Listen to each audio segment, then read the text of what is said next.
आज हम लोग इस वीडियो में देखेंगे एनसीईआरटी क्लास 10 सब्जेक्ट मैथ का 8वां अध्याय का प्रश्नावली 8.1 के पहले प्रश्न का हल। तो पहला प्रश्न क्या है, देखिए त्रिभुज एबीसी में जिसका कोण बी समकोण है, AB बराबर 24 सेंटीमीटर और BC बराबर 7 सेंटीमीटर है, निम्नलिखित का मान ज्ञात कीजिए। तो मान ज्ञात करना है, पहला में है साइन ए और कोस ए और दूसरे में है साइन सी और कोस सी। ये चारों त्रिकोणमितीय अनुपात का वैल्यू आपको निकालना है। तो इससे रिलेटेड जितना बेसिक था मैंने इसके पिछले वीडियो में अच्छे तरीके से समझा दिया है। तो जो भी स्टूडेंट डायरेक्ट इस वीडियो को देख रहे हैं वो जरूर इसके पिछले वाले वीडियो को देख ले, तो उन्हें समझना बहुत ही आसान हो जाएगा सवाल को। तो चलिए हम लोग सॉल्व करते हैं। कैसे सॉल्व होगा, देखिए सबसे पहले तो एक त्रिभुज बना लीजिए, क्योंकि त्रिभुज एबीसी आपको बोला गया है। तो एक त्रिभुज एबीसी हम लोग बना लेते हैं इस तरह से, ए बी सी, और बी समकोण है यानी बी 90 डिग्री है, कोण बी। अब यहाँ पर दिया हुआ कि ए बी 24 सेंटीमीटर है, तो ये वाला भुजा 24 सेंटीमीटर हो गया, और बी सी बराबर 7 सेंटीमीटर यानी ये 7 सेंटीमीटर। अब आपसे पूछा गया है इतना इन्फॉर्मेशन देने के बाद इन सब का वैल्यू। तो देखिए साइन ए का वैल्यू निकालना है, तो साइन ए का फॉर्मूला होता है अनुपात में क्या, P/H होता है, लंब बटे कर्ण। तो यहाँ पर कर्ण आपको नहीं पता है, ठीक है, लंब आधार दोनों तो पता है लेकिन कर्ण नहीं पता है। तो सबसे पहला हमारा काम है कि इस त्रिभुज का कर्ण का मान निकाल लेना है, यानी कि AC का मान निकाल लेना है। तो कैसे निकालेंगे हम लोग, पाइथागोरस का प्रमेय लगा देंगे। तो लिख लेंगे हम लोग यहाँ सॉल्यूशन में, यहाँ पर क्या क्या दिया हुआ है, AB बराबर दे दिया है 24 सेंटीमीटर, BC बराबर दे दिया आपको 7 सेंटीमीटर। लिख लेंगे त्रिभुज ABC में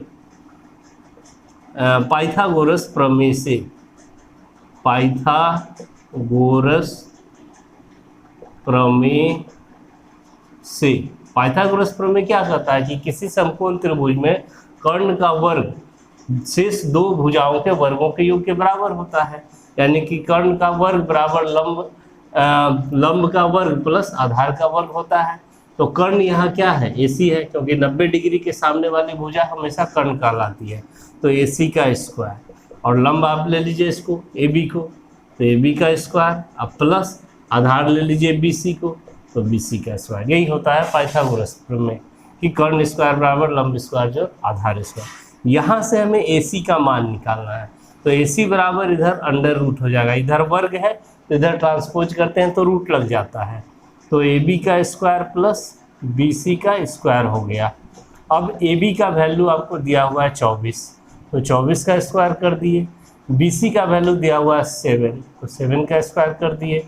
24 का स्क्वायर होगा 576, 7 का स्क्वायर होगा 49, और दोनों को जोड़ लेंगे तो हो जाएगा 625, और 625 का वर्गमूल हो जाएगा 25, यानी AC का मान आपका निकल गया 25 सेंटीमीटर। तीनों भुजा का मान आपको पता हो गया। अब आपको जो भी निकालना है त्रिकोणमितीय अनुपात सब निकाल सकते हैं। तो पहला में आपसे पूछा है साइन ए और कोस ए, तो निकाल लेते हैं साइन ए और कोस से। पहला साइन ए निकाल लेते हैं। साइन ए का फार्मूला कल ही मैंने बताया है पिछले वीडियो में, P/H होता है, P/H, ये याद रखना आपको। P मतलब लंब और H का मतलब कर्ण। तो यहाँ पर लंब क्या है, देखिए कोण A के सापेक्ष बात किया जा रहा है, कोण A का साइन, तो लंब बटे कर्ण। लंब जिस कोण के सापेक्ष बोलते हैं उसके सामने वाली सम्मुख भुजा ही लंब होती है। तो A के सामने क्या है, BC है, तो BC हो गई लंब, और H क्या होता है, कर्ण। हमेशा 90 डिग्री के सामने वाली भुजा को हम लोग कर्ण कहते हैं, यानी कि AC। तो BC बटे AC, BC का मान 7 है और AC का मान आपका कितना है 25, तो 7 बटे 25 आपका एक आंसर हो गया। सेंटीमीटर सेंटीमीटर कट जाएगा। अब दूसरा आपको क्या निकालना है, कोस A। तो कोस A का फॉर्मूला होता है B/H। B का मतलब बेस, आधार, आधार बटे कर्ण। तो कोण A को देखिए, इसके संलग्न भुजा ही आधार कहलाएगी। कोण A के सापेक्ष अगर बात करें तो ये वाला आधार कहलाएगा AB, और कर्ण तो हमेशा फिक्स है AC। तो AB का वैल्यू कितना है 24, और AC का वैल्यू 25, तो 24/25, ये दो आंसर हो गया। अब दूसरे में आते हैं हम लोग। दूसरे में आपसे पूछा है साइन C का वैल्यू। साइन C, साइन जो त्रिकोणमितीय अनुपात है, साइन A रहे या B रहे या C रहे, हमेशा आपका फॉर्मूला तो वही होगा P/H साइन का। लेकिन अब ध्यान ये देना है कि कोण C के सापेक्ष पूछा जा रहा है, यानी कि कोण C का साइन आपसे पूछा जा रहा है, क्या होगा। तो जब अब कोण C के सापेक्ष देखना है हमें कि P क्या है, लंब क्या है, तो कोण C की सम्मुख भुजा यानी सामने वाली भुजा कौन है, तो कोण C के सामने भुजा है ये AB, तो AB हो गया इसका लंब, और कर्ण तो हमेशा वही रहेगा AC। तो अब AB का मान क्या है, 24 है, 24 लिख देंगे। AC का मान क्या है, 25 है, तो 24/25 हो गया। अब साइन C के बाद कोस C।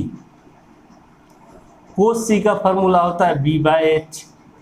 अब फिर देखिए कोण C को, और कोण C के सापेक्ष आपको B बताना है, आधार। तो कोण C की संलग्न भुजा जो होगी वही आधार कहलाती है। तो कोण C के सम्मुख भुजा AB है, लेकिन संलग्न भुजा क्या है, BC है, तो BC ही हो गया आधार, बेस। यहाँ पर BC हो जाएगा। और H तो वही होगा, कर्ण हमेशा AC। और BC का मान आपका कितना है, 7, और AC का मान 25। ये चारों ही आपका क्या हो गया, फाइनल आंसर हो गया। तो इस तरह से हम लोग क्वेश्चन 1 को कंप्लीट कर लिए। अब इसके नेक्स्ट वीडियो में हम लोग प्रश्न 2 का हल करेंगे। अगर वीडियो अच्छा लगे, समझ में आ रहा है, जरूर इसे लाइक करें, अपने फ्रेंड्स के साथ शेयर करें, और मेरे चैनल को भी सब्सक्राइब करें।